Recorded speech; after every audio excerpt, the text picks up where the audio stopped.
ஏன்னா மகர ராசிக்காரங்களுக்கு இப்போ ஒரு வெள்ளை சட்டையில் பட்ட ஒரு கரும் புள்ளி மாதிரி இருக்கிறது பார்த்திங்கன்னா இந்த 7.5 சனி தான். ஏன்னா இந்த மகர ராசிக்காரங்களுக்கு இந்த 7.5 சனி இப்போ முடிய போகுது. கிட்டத்தட்ட இந்த உடைய பங்குனி மாதம் 15ஆம் தேதியோட உங்களுக்கு 7.5 வருஷம் முடியுது. அப்போ இந்த மகர ராசிக்காரங்களுக்கு உங்களுடைய நிலைமை எல்லாமே மாறப்போகுது. உங்கள் வாழ்க்கையில் உங்களோட தரம் உயரப்போகுது. நீங்கள் பட்ட கஷ்டத்துக்கு உண்டான பலன்களை கிடைக்க போகுது. இன்னொரு 15 நாள் மட்டும் வெயிட் பண்ணுங்கள். ஒருத்தருக்கு குழந்தை பாக்கியம், திருமணம், ஒருத்தருடைய வாழ்வாதார தனக்காரகன் சொல்கிற வரைக்கும் குரு தான். அந்த குரு பகவான் இப்போ உங்களுக்கு 5ஆம் இடத்துல இருக்கிறதுனால கண்டிப்பாக உங்களுக்கு 100% உங்களுக்கு நல்ல மாற்றத்தை, நல்ல யோகத்தை கொடுத்துருவார். கிட்டத்தட்ட இந்த உடைய பங்குனி மாதம் 15 தேதிக்கு மேலே அடுத்தது பார்த்தீங்க அப்படின்னா உங்களுக்கு கட்டன்றது சொல்லலாம் மே மாதம் 14 தேதி வரைக்கும் கிட்டத்தட்ட இடையில 1.5 மாதம் இருக்கு இல்லைங்களா. இந்த ஒரு 1.5 மாதத்தில் பார்த்தீங்கன்னா குரு பகவான் உங்களுக்கு கண்டிப்பாக நல்லது செய்வார். ஏன்னா குரு பகவான் உங்களுக்கு 5ஆம் இடத்துல இருக்கிறதுனால ஃபஸ்ட்டு முக்கியமாக திருமணத்துக்கு நல்லது பண்ணுவார், குழந்தை பாக்கியத்துக்கு நல்லது செய்வார். நிகழும் மங்களகரமான குரோதி வருடம் பங்குனி மாதம் 1ஆம் தேதி சனிக்கிழமை அதிகாலையில், அதாவது மார்ச் மாதம் 15ஆம் தேதி அன்னைக்கு தான் இந்த பங்குனி மாதம் 1ஆம் தேதி பிறக்கப்படுதுங்க. அதுவும் பார்த்திங்க அப்படின்னா கரெக்டான்றது அதாவது அஸ்த நட்சத்திரம் 4ஆம் பாதத்தில், கன்னி ராசியில், கும்ப லக்னத்தில், சூரிய பகவானுடைய திசையில் 159 டிகிரியில் தான் இந்த மாதம் பிறக்கப்படுதுங்க. இப்படி பிறக்கக்கூடிய இந்த ஒரு காலகட்டத்தில் பார்த்திங்க அப்படின்னா காலச்சக்கரத்தின், அதாவது 10வது ராசின்னு சொல்லக்கூடிய மகர ராசியில் பிறந்தவங்களுக்கு இந்த பங்குனி மாதம் சாதகமாக இருக்க போகுதா அல்லது பாதகமாக இருக்க போகுதா, அதை பற்றி தான் இந்த காணொலியில் இப்போ நம்ம பார்த்துட்ருக்குறோம். பொதுவாக பார்த்திங்க அப்படின்னா மகர ராசிக்கும் கும்ப ராசிக்கும் இந்த 2 வீட்டுக்கும் அதிபதி யாருன்னா சனி பகவான். ஏதோ கடல்லையே தாண்டிட்டோம், கரையை கடக்க போகிறீங்க இன்னொரு 15 நாள். மகர ராசிக்காரங்களுக்கு 1 கோடி ரூபாய் கடன் இருந்தால் அது கட்டிட்ட எவ்வளவு ஒரு நிம்மதி, திருப்தி, சந்தோஷம் கிடைக்குதோ அது கண்டிப்பாக இன்னொரு 15 நாளில் நீங்கள் அனுபவிக்க போகிறீங்க. ஏன்னா மகர ராசிக்காரங்களுக்கு இப்போ ஒரு வெள்ளை சட்டையில் பட்ட ஒரு கரும் புள்ளி மாதிரி இருக்கிறது பார்த்திங்கன்னா இந்த 7.5 சனி தான்.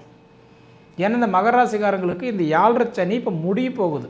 கிட்டத்தட்ட இந்த உடைய பங்குனி மாதம் 15ஆம் தேதியோட உங்களுக்கு 7.5 வருஷம் முடியுது. அப்போ இந்த மகர ராசிக்காரங்களுக்கு உங்களுடைய நிலைமை எல்லாமே மாறப்போகுது. உங்கள் வாழ்க்கையில் உங்களோட தரம் உயரப்போகுது. நீங்கள் பட்ட கஷ்டத்துக்கு உண்டான பலன்களை கிடைக்க போகுது. இன்னொரு 15 நாள் மட்டும் வெயிட் பண்ணுங்கள். இந்த சனி முடிகிறதுக்கு இன்னொரு 15 நாள் இருக்குது இல்லையா, பங்குனி மாதம் 15, அதாவது ஆங்கிலத்துக்கு சொல்லணும்னா மார்ச் 29.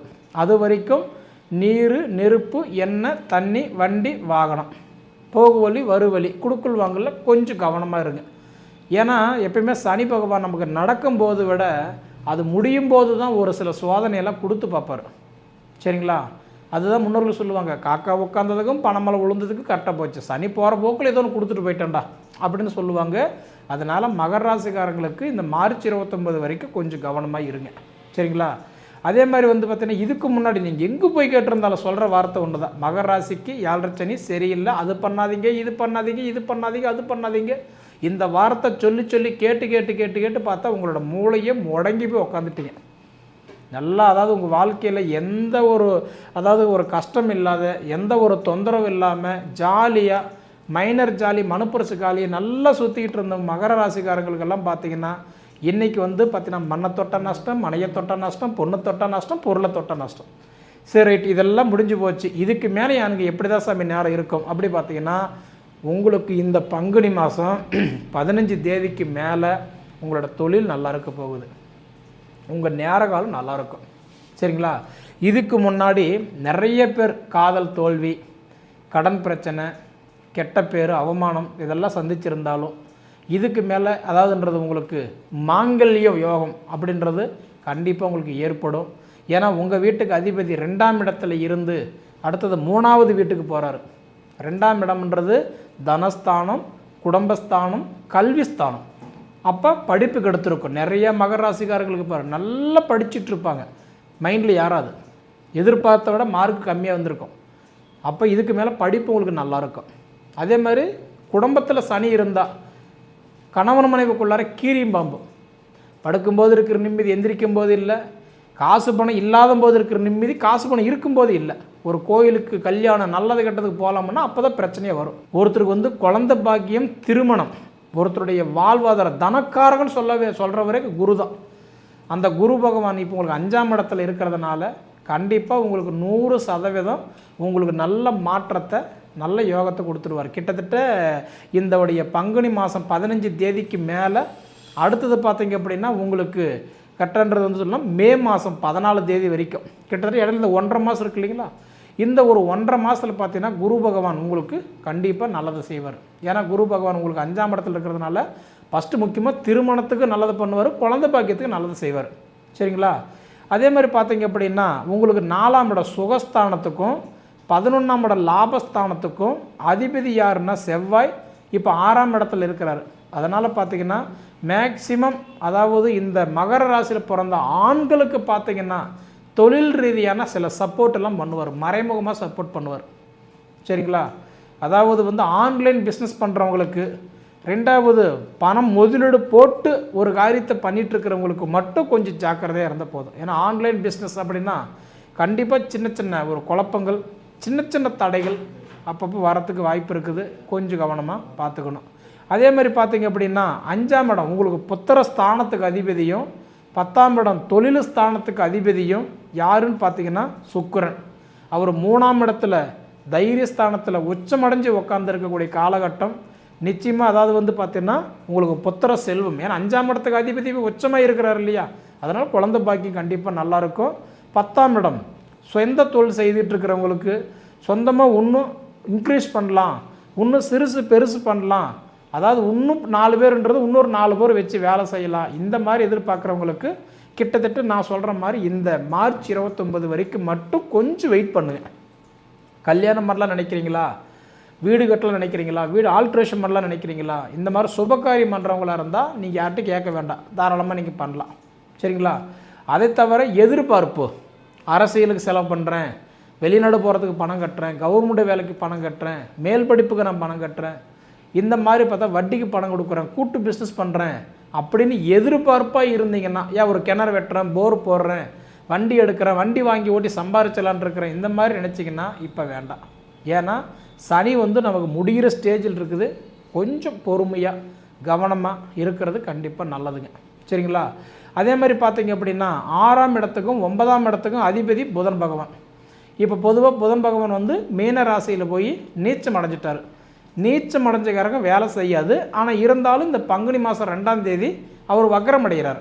அப்போ வக்ரம் அடையும் போது கண்டிப்பாக உங்களுக்கு என்ன அப்படின்னா அதே பங்குனி மாதம் 1ஆம் தேதி அன்னைக்கு கும்பத்திலிருந்து மீன ராசிக்கு சூரியன் போயிட்டார். அப்போ சூரியன் போகும்போது அந்த சூரியனும் புதனும் ஒரே வீட்டில் ஒன்றா பார்த்துக்கிறதுனால புதன் ஆதித்ய யோகம் அப்படின்ற அந்த இடத்துல ஒரு யோகத்தை ஏற்படுத்தி கொடுக்குறாரு. அப்படி கொடுக்குறவங்களுக்கு பார்த்திங்கன்னா நிச்சயமாக உங்களுக்கு அதாவது எப்படி சொல்கிறது, நிம்மதி இல்லாமல் வாழ்க்கை கொஞ்சம் சரியாகும், கருத்து வேறுபாடு கொஞ்சம் குறைஞ்சிரும், ரெண்டாவது பணம் பற்றாக்குறை, ஏன்னா கடன் பிரச்சனை கழுத்து பிடிக்கிற மாதிரி இருக்கும். ஏன்னா இந்த 7 பிரச்சனையெல்லாம் அவ்வளோ கடன் வாங்கி பண்ணியிருப்பீங்க, இது தூக்கி அதில் போட்டு அது தூக்கி இதில் போட்டு ஏதோ ஒரு வகையில் குடும்பம் நமக்கு ரன்னிங் ஆனால் போதும் அப்படின்ற மாதிரி ஒரு நிலைமையெல்லாம் உங்களுக்கு இருந்தது. இதெல்லாமே கண்டிப்பாக மாறிடும். சரிங்களா? இப்படி இருக்கும்போது உங்களுக்கு 8ஆம் இடம் ஆயுள் ஸ்தானத்துக்கு உண்டான அதிபதி சூரியன் 3ஆம் இடத்துல தைரியஸ்தானத்தில் உட்காரும் பொழுது கண்டிப்பாக ஒன்று அப்பா அம்மா கூட பிறந்த சகோதரன் சகோதரி ஏதாவது யாருனாலும் நமக்கு யூசேஜ் இல்லை, புரோஜனம் இல்லை, எதிரியே நீங்கள் பார்த்தீங்களோ சிறு குச்சி பல்லு உதவு குத்துன்னு சொல்கிற மாதிரி அவங்களால உங்களுக்கு ஒரு சப்போர்ட் கிடைக்கிறதுக்கு இந்த மாதம் வாய்ப்பு உண்டு. சரிங்களா? ஏன்னா இப்போ வரைக்குமே என்னென்னா மற்றவங்களுக்காக தான் நீங்கள் உழைச்சிங்க, இதுக்கு மேலே உங்களுக்காக வேண்டி மற்றவங்க உழைக்க போகிறாங்க. மெயினாக இந்த 7 சனி ஒன்று தீர்ந்தாவே உங்களுக்கு முழுமையாக உங்கள் பிரச்சனை எல்லாம் தீர்ந்த மாதிரி. சரிங்களா? அதனால் என்னன்றது நீங்கள் அனுபவித்து பார்த்து சொல்லுங்கள். சரிங்களா? மொத்தத்தில் மகர ராசிக்காரர்களுக்கு இப்போதைக்கு இருக்கக்கூடிய நிலைமை என்ன அப்படின்னா சனி முடிஞ்ச வரைக்கும் இந்த பங்குனி 15 வரைக்கும் நவகிரகத்தை சுற்றிட்டு வாங்க, கருப்பு துணியில் எள் தீபம் கட்டி விளக்கு வச்சுட்டு வாங்க, காகத்துக்கு எள்ளும் சோறு கலந்து வச்சுட்டு வாங்க. அதே மாதிரி முடிஞ்ச வரைக்கும் தானங்கள் கொஞ்சம் கொடுத்துட்டு வாங்க. உங்களுடைய ஏதாவது தரித்திரங்கள் உங்களுடைய பண கஷ்டம் கண்டிப்பாக விலகும். சரிங்களா? சரி நேயர்களே, உங்கள் பொன்னான நேரத்தை ஒதுக்கி இவ்வளவு நேரம் என்னுடைய காணொலியை நீங்கள் முழுமையாக பார்த்ததுக்கு மனசிலிருந்து கேட்டுக்கிற நன்றிங்க.